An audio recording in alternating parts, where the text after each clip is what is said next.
Welcome to Inside the Man Cave, and today I want to talk about what you need to ignore.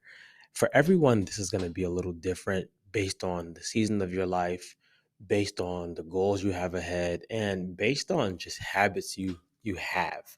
Now, most of the people who this podcast goes out to or listen to this podcast, a lot of the people are creators or they do things with social media, art, content, all those type of things.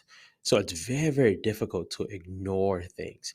Now, why would I say what do you need to ignore versus what you need to focus on?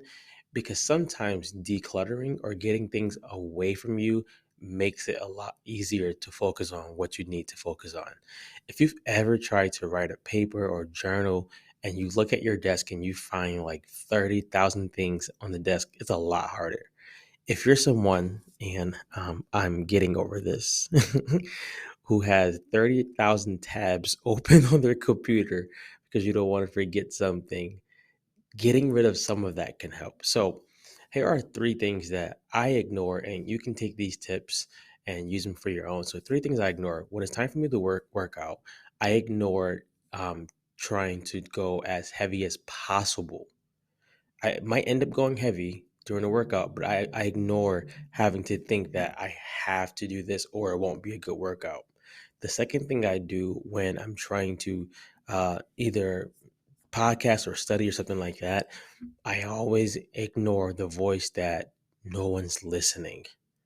The third thing I do is when it's time for me to get a lot of work done in a little bit of time, I ignore having the thought that it all has to be done. I just go after one task.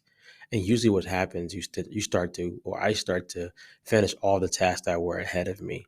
So ask yourself, what do I need to ignore this season so that I don't have to keep thinking about just focus, but I can make this thing I want to focus on a lot easier to obtain? Have a good one, guys.